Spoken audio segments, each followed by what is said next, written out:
Selamat datang pada mata kuliah Statistika Terapan. Saya Deta Rahmawan, dan pada pertemuan kali ini kita akan membahas tentang penyajian dan visualisasi data. Bayangkan kita sudah memiliki data dari sebuah sampel. Kemudian data ini akan kita susun, kita kelompokkan, dan kita sajikan dalam bentuk yang lebih jelas. Dari data tersebut kita bisa melihat misalnya perkembangannya seperti apa, kita juga bisa melakukan perbandingan data pada waktu-waktu tertentu. Untuk melakukan penyajian data, kita bisa menggunakan tabel atau daftar dan grafik atau diagram. Sedangkan untuk melakukan visualisasi data, kita bisa bergerak lebih jauh misalnya dengan melakukan representasi grafis dari informasi dan data.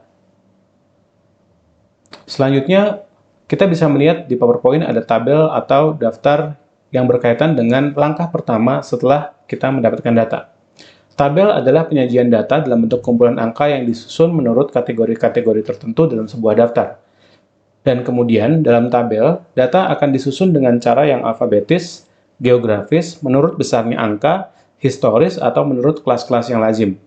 Kita bisa melihat misalnya di dalam PowerPoint, di atas ada judul dari sebuah tabel atau daftar, ada judul baris, judul kolom, badan daftar, dan juga catatan-catatan yang mungkin kita perlu tambahkan dalam penyajian tabel tersebut. Selanjutnya, kita akan melihat dari berbagai macam syarat dan jenis tabel. Hal yang perlu diperhatikan saat membuat tabel adalah, contohnya misalnya, nama-nama sebaiknya disusun menurut abjad. Waktu disusun secara berurut atau secara kronologis. Kategori dicatat menurut kebiasaan-kebiasaan yang ada, yang lazim, gitu ya. Jadi kita bisa kemudian melihat pengkategorisasian datanya dengan lebih baik. Tabel klasifikasi adalah tabel yang menunjukkan atau memuat pengelompokan data. Tabel kontingensi adalah tabel yang menunjukkan atau memuat data sesuai dengan rinciannya. Apabila bagian baris tabel berisikan B, baris, dan bagian kolom tabel berisikan K, kolom, maka didapatkan tabel kontingensi berukuran B dikali K. Sedangkan tabel frekuensi adalah tabel yang menunjukkan atau memuat banyaknya kejadian atau frekuensi dari suatu kejadian. Selanjutnya kita bisa melihat dari contoh yang ada di PowerPoint. Di sini ada luas daerah Indonesia dalam kilometer persegi di tahun 2016. Kita bisa melihat misalnya ada data mengenai nama-nama daerahnya mulai dari yang paling atas ya, Aceh, kemudian yang paling bawah ada Jawa Timur. Kemudian di sebelah kanan ada luas dari masing-masing daerah. Dan di paling bawah ada total luasnya dari keseluruhan daerah tersebut. Nah, dari data ini kita bisa misalnya melihat berbagai macam hal yang kita tarik kesimpulannya. Misalnya, daerah Sumatera meliputi daerah-daerah Aceh, Sumut, Sumbar, Riau, Kepri, Jambi, Sumsel, Babel, Bengkulu, dan Lampung. Luas ke-10 daerah itu masing-masing 57.956, 72.981, 42.012, 87.023, 8.201, 50.058, 91.592, dan seterusnya. Jawa dan Madura dibagi menjadi 6 daerah, meliputi Banten, DKI, Jabar, Jateng, DIY, dan Jatim. Luas ke-6 daerah tersebut masing-masing 9.662, 664, 35.377, dan selanjutnya.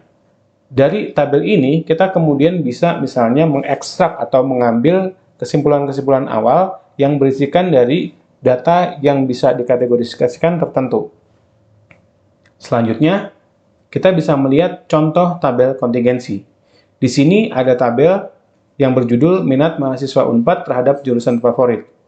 Mahasiswa UNPAD di sini dibagi berdasarkan jenis kelamin laki-laki dan perempuan, kemudian ada jurusan favorit, FISIP, Vkom, dan FE, juga dengan data-data yang ada di dalam tabel tersebut. Ketika kemudian datanya dibuat seperti ini, maka misalnya kita bisa mengetahui bahwa berdasarkan data mahasiswa baru UNPAD terhadap minat jurusan favorit diketahui sebagai berikut. Laki-laki yang memilih FISIP ada 5 orang, Vkom 15 orang, dan FE 5 orang. Sedangkan perempuan yang memilih FISIP 15 orang, Vkom 30 orang, dan FE 30 orang. Dari sini tentu saja itu bukan hanya satu-satunya data yang bisa kita ambil. Misalnya kita bisa berdasarkan data kemudian membandingkan dari mana kemudian laki-laki misalnya yang paling banyak dibandingkan di antara 3 jurusan favorit. Atau misalnya kita bisa membandingkan di mana ada data mahasiswa yang sifatnya sama di dalam masing-masing fakultas. Jadi, itulah gunanya penyajian-penyajian data, sehingga dengan penyajian data seperti ini, dengan hanya melihat tabel, kita bisa kemudian menarik beberapa kesimpulan-kesimpulan awal. Selanjutnya, kita akan membahas tentang distribusi frekuensi. Di dalam distribusi frekuensi, penyusunan suatu data akan dimulai dari yang terkecil atau terendah sampai yang terbesar atau tertinggi. Pengelompokan data ke dalam beberapa kategori akan menunjukkan banyaknya data dalam setiap kategori, dan setiap data tidak dapat dimasukkan ke dalam dua atau lebih kategori. Tujuan dari distribusi frekuensi adalah memudahkan kita dalam penyajian data, sehingga data lebih mudah dipahami dan mudah dibaca sebagai sebuah informasi. Selanjutnya, kita akan memasuki penyajian dan distribusi data tunggal. Distribusi frekuensi tunggal adalah distribusi yang tidak menggunakan interval, golongan, atau kelompok dalam penyusunan tabel distribusi frekuensinya. Tabel distribusi frekuensi tunggal dibuat dengan cara menggabungkan data yang sama ke dalam satu kelas, kemudian dihitung frekuensinya. Data tunggal sering dinyatakan dalam bentuk daftar bilangan, namun kadang dinyatakan dalam bentuk tabel distribusi frekuensi. Tabel distribusi frekuensi tunggal merupakan cara untuk menyusun data yang relatif sedikit jumlahnya. Kita bisa lihat dari contohnya. Selanjutnya, ada distribusi berkelompok.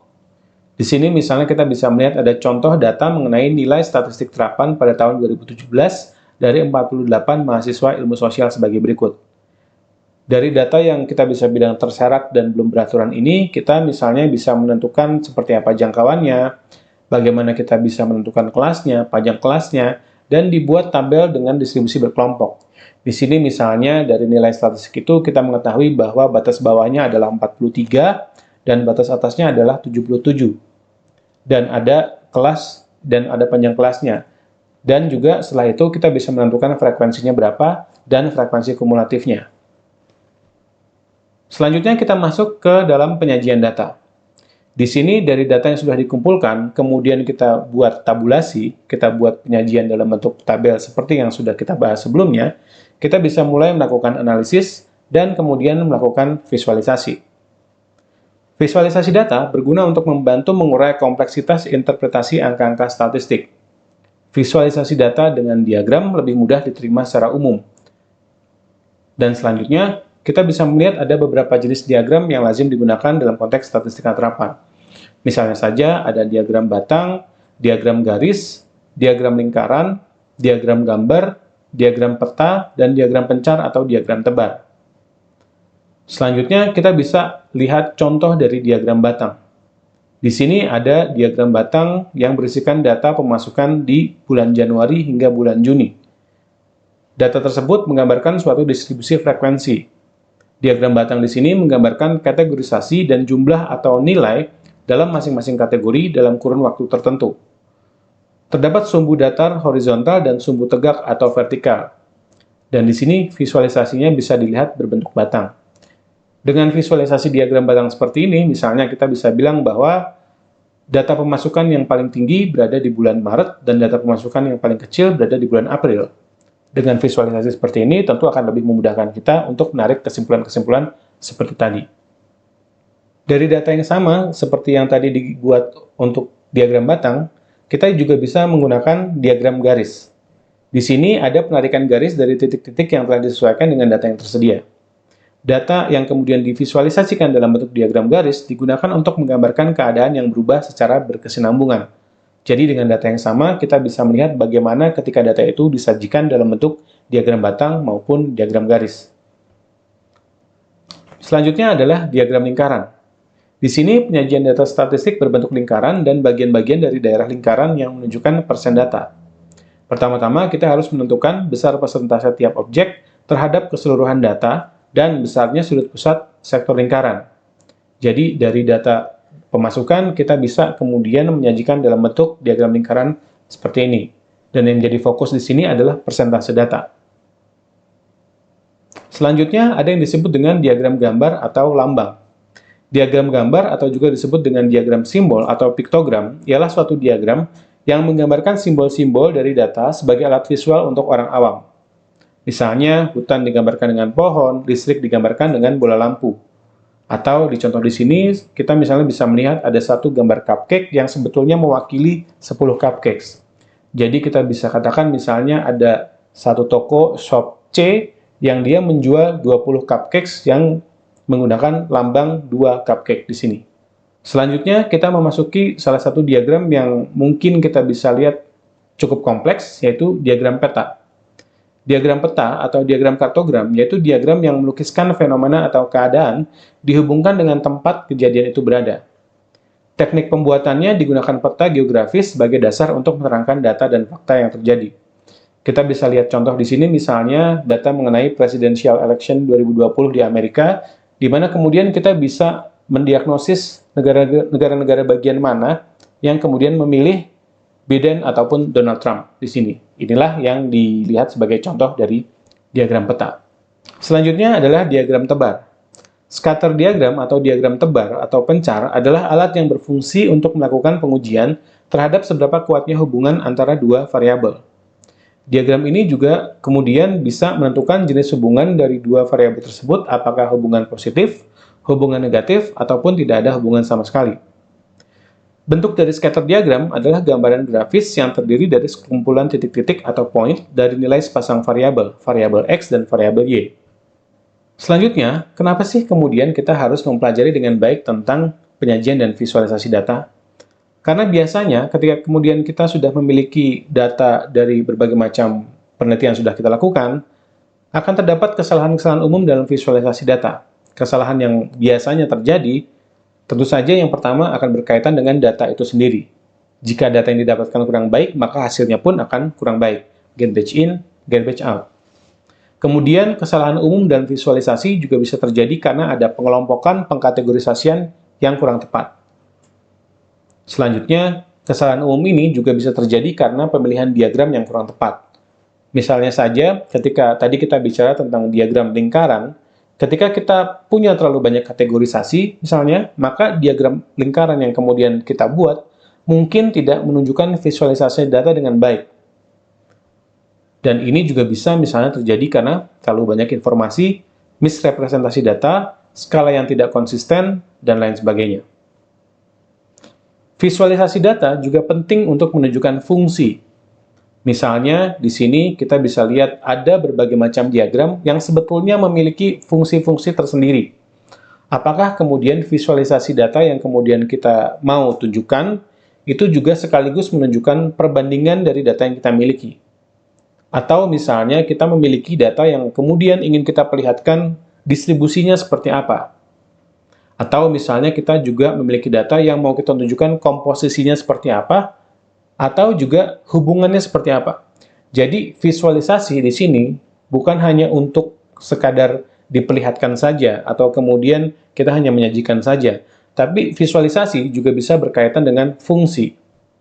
Visualisasi data juga penting karena terkadang visualisasi data yang kurang baik akan menghasilkan interpretasi yang juga kurang baik. Misalnya saja, ada beberapa contoh di sini dari apa yang disebut sebagai visualisasi yang kurang baik.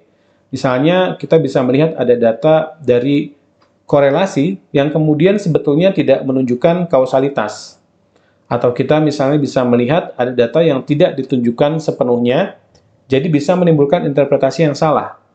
Ya, ketika misalnya ada data yang skala waktunya diubah, kemudian datanya seperti naik terus, padahal ketika kita melihat data keseluruhannya, itu hanya sebagian dari data yang sebetulnya menunjukkan ada penurunan. Dan kemudian contoh yang lain seperti bisa dilihat di sini, ada data yang karena aksis Y-nya tidak sama, atau misalnya aksis Y-nya kurang tepat, maka data yang tadinya bisa divisualisasikan meningkat atau memperlihatkan adanya peningkatan, menjadi seperti terlihat rata. Semua ini terjadi karena adanya penyajian dan visualisasi data yang kurang baik. Sehingga tentunya penyajian dan visualisasi data adalah salah satu faktor penting yang perlu kita perhatikan dalam konteks statistika terapan.